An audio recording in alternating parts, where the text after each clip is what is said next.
Hey, good morning. Hey, good morning, Richard. How are you doing today? Yeah, I'm good. Good, thank You just finished a run. Tell me about your run this morning. I run just 15k this morning. I've run from home to here. It's my Monday, what I call easy shakeout after the weekend now. And how long? How roughly the distance?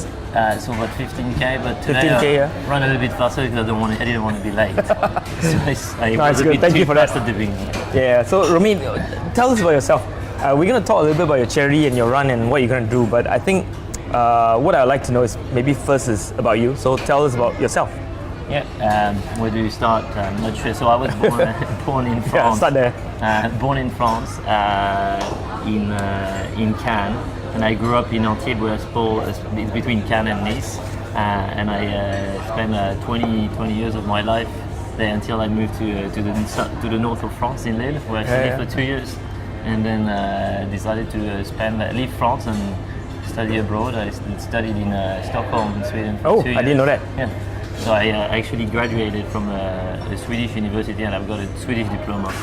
And then I moved to the US to finish my thesis there. So I spent a year in Boston doing some research on the thesis. Oh, nice city. And then I got recruited by Accenture. From there. That's where we met. Yeah, exactly. Yeah. And so I spent in 12 years now at Accenture. So I've been traveling a bit. After 2 years, It's been 12 years. Yes. Time flies. Yeah. I tell you. So after 2 years, I moved to Melbourne, where I met my wife. A week after I moved, she was actually also. That's fate, I think. It is. She was just moving to Melbourne. She'd been a week there, and we'd been a week there, and we met, and we spent 6 years there. Had our first child in Melbourne, and then we decided that. We've had a good run in Australia, and we'll probably go back there at some point. And why don't we try to do something different? And we decided to move to Asia and Singapore, a better place to go than Singapore. And so now I've been in Singapore for 4 years. We've added 2 children to the family, so we've got 3. So Joe who's 6, Frederick who's turning 4 in a month, and then we've got Pierre who's 1.5. Keeping us busy, but 3 is a lot. Yeah, but 3 happy children here in Singapore. Sometimes, where I was referring before we started talking, is feel they're a bit spoiled living in Singapore. They've got everything they need, all the helps they need. Exactly, your parents as well, a bit spoiled, I would say. So it's good. So this is where I ended up, just in terms of the geographical aspect. Right. Excellent. So.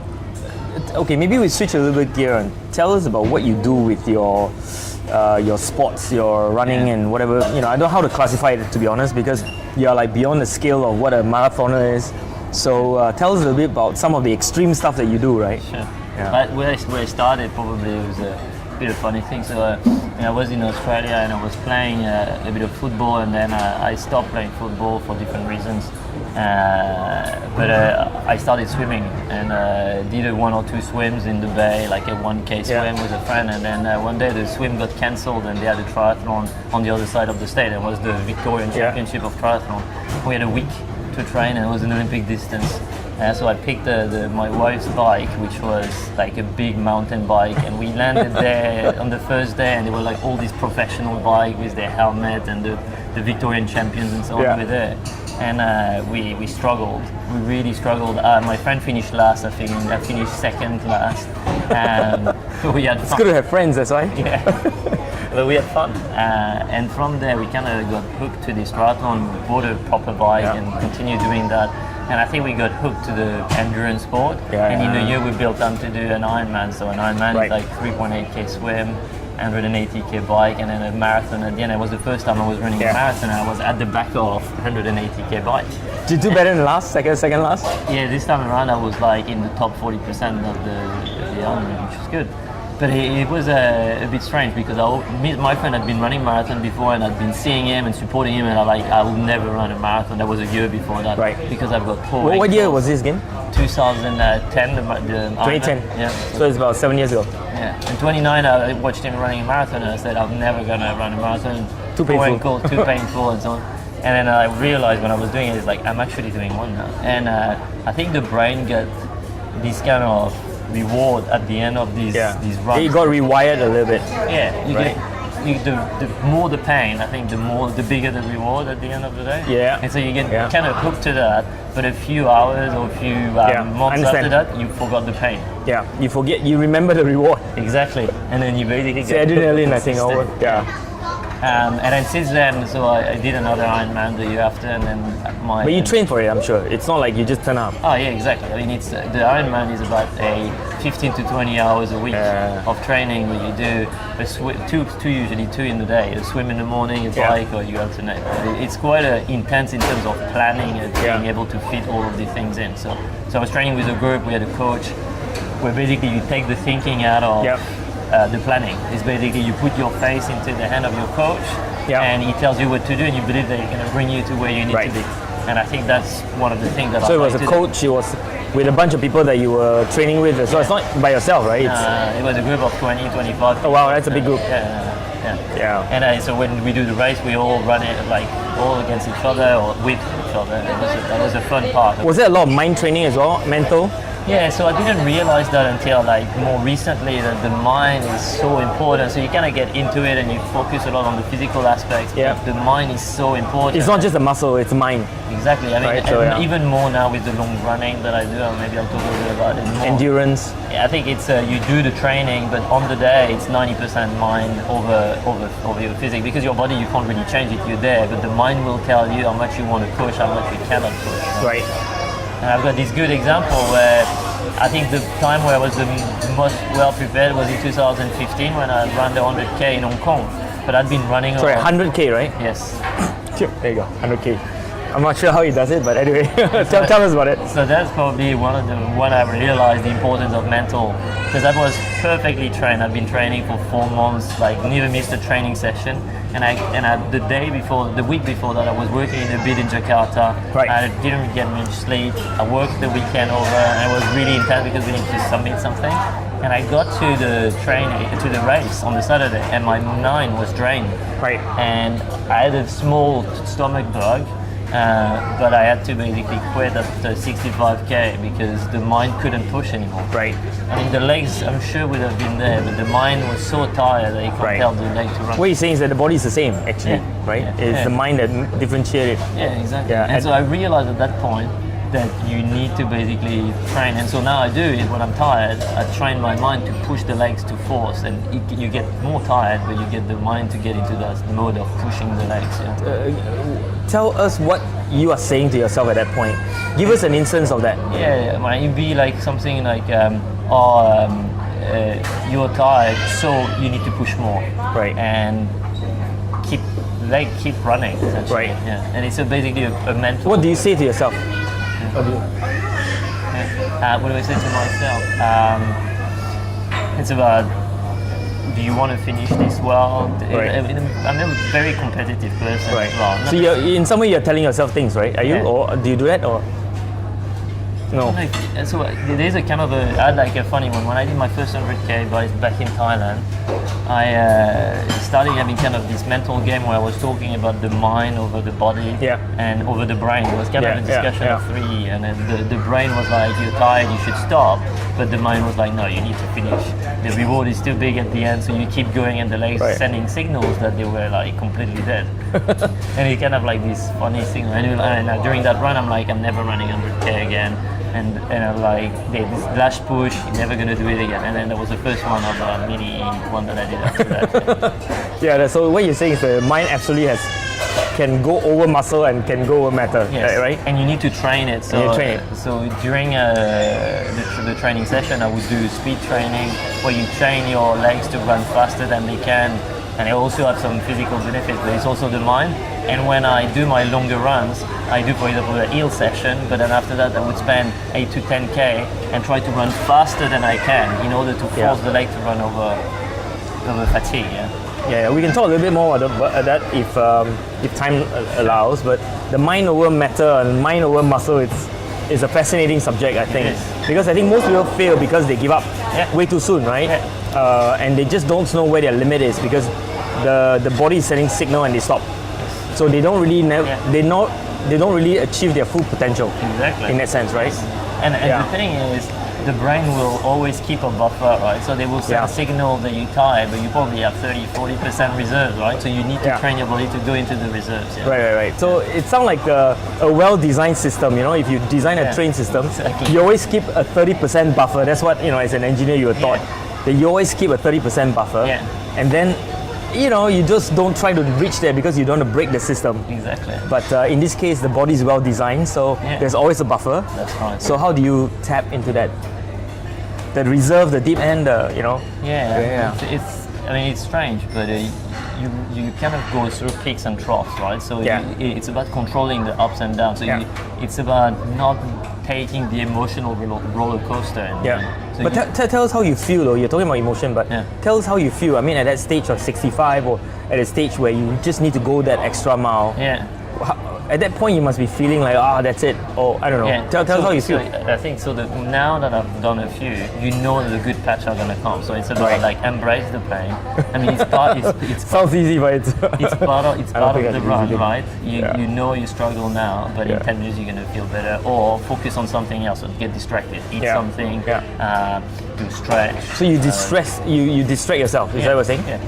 So thinking about something else. So I've got a coach here now that I run with this coach, Scotty Oker, who's one professional runner, and he talks about like focusing on the trail ahead, being in the moment, thinking about how you actually get your mind completely focused. Stay in the groove. Yeah, exactly. Stay in the groove. And stay in the moment essentially. Right. You send me some of these links of the coach later. I'll put them all in the link. Sure. So what's next for you in terms of like achievement? Maybe you rattle off how many, you know, I guess marathon is nothing. So tell us how many you have run that's longer than a marathon and so on. So a few. So at training, I run like regularly when I'm gonna enter the phase. From June on, like every weekend I would run a marathon at training. But last year, for example, I did. So in order to qualify for the race I'm going to talk about, I did 4 races last year. I did 2 50 miles, so 2 80k mile, 1 100k, and 1 140k. Wow. And the year before I did 100k and 50k. So it's almost 1 1/4, pretty much. Yeah. With a marathon, 2 marathons in between. Yes. Sort of, right? Yeah. That's a pace. Yeah. So what's the next one that you're going to do? That's the one you should be. So let's talk about that. The one that's coming up. The one is the Ultra Trail du Mont Blanc, which is like the Olympics of trail running. So this is the races that everyone tries to qualify for. Right. This year is going to be the biggest on record from a pro field. They've got about 50 of the best ultra runners. Oh wow! You're in the elite running. Yeah, there are like 2,000 people and 50 at the top, and but still, I'll be in the middle. This is global, right? Yeah, exactly.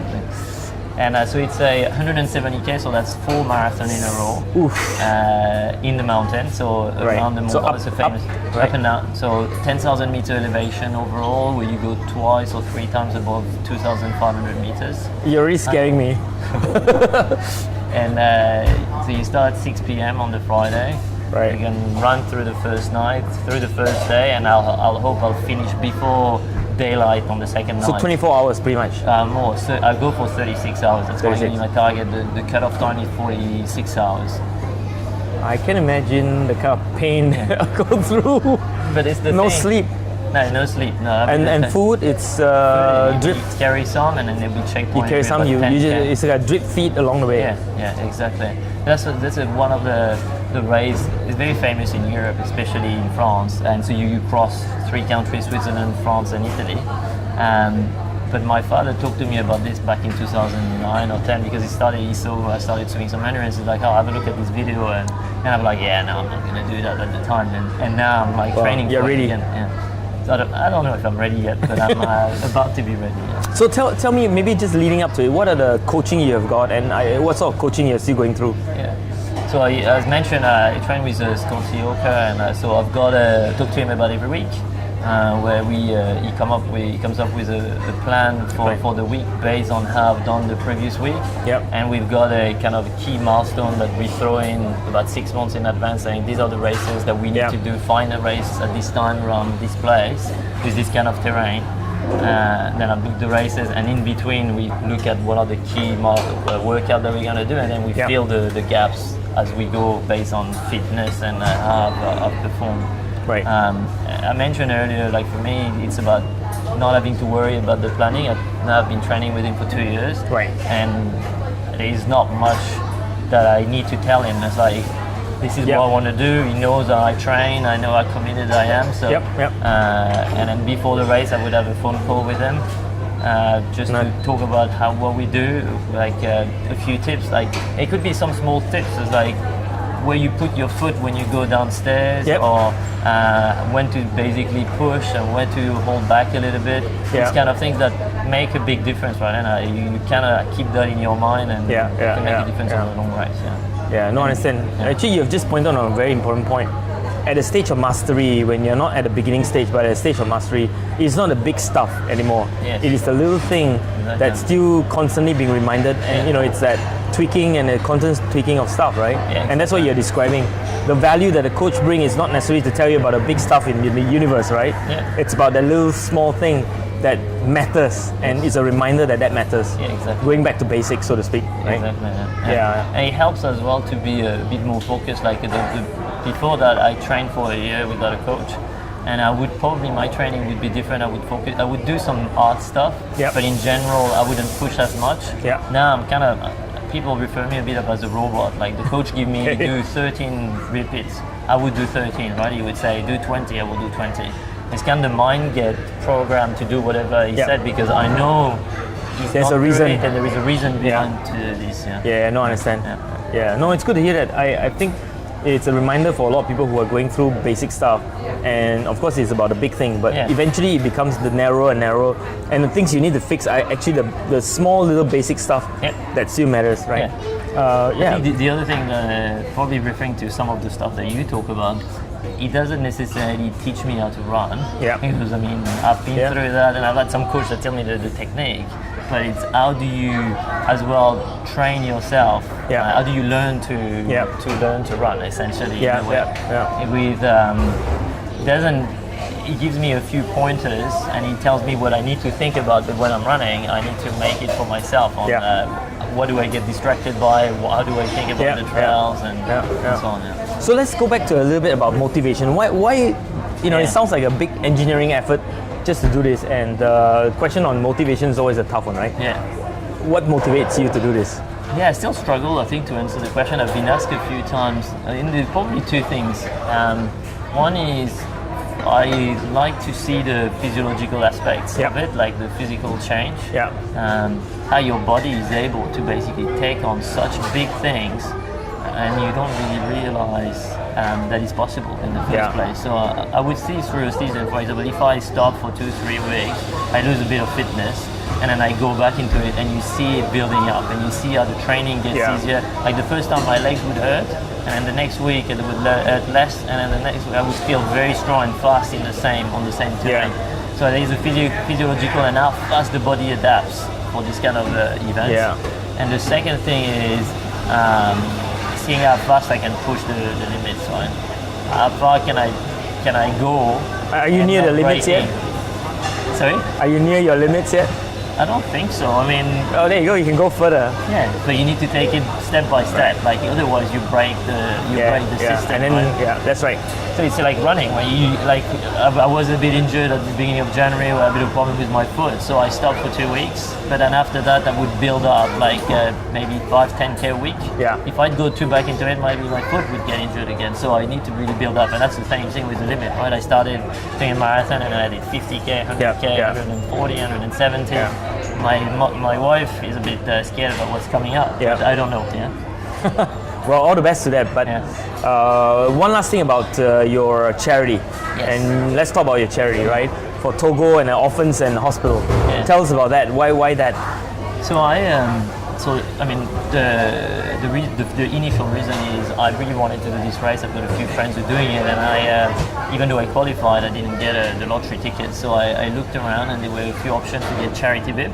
And some of the associations, there were about 15 associations that you can pick to get a charity perspective, and the one I chose was a bit more simple, a bit more authentic. Well, right? very real. Yeah, right? Yeah. 100%. People are doing that. This is not their job. This is really just on the side. There's no administration cost. The money goes straight to the hospital. Exactly. Right. So it's an orphanage in Togo in Kabbalah. Yeah. It's a group of runners from the race, from the Ultra Trail du Mont Blanc, who created that back in 2011, 2012. They were doing a bike trip and they found this orphanage, and now they're basically going there regularly. So they focus around a group of the doctors, a group of electricians, builders who help to build the orphanage and build the hospitals nearby, and then contributing with like bandages, contributing with like consumables, tools and all of this stuff.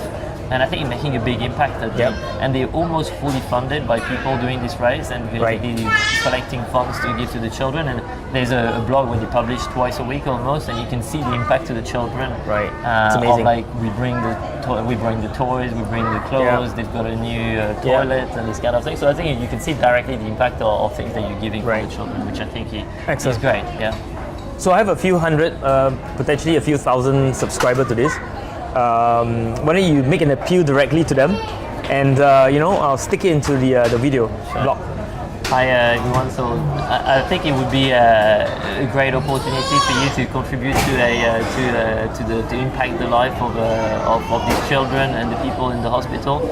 The next thing that are being done is about the rewiring of the whole hospital and making impact to the people. So it's women that are delivering babies in this hospital to make it easier and de-risking the deliveries, and as well a number of people who are depending on this hospital for their life. And you can see the smile of the children when you receive like the toys and when they basically get something new.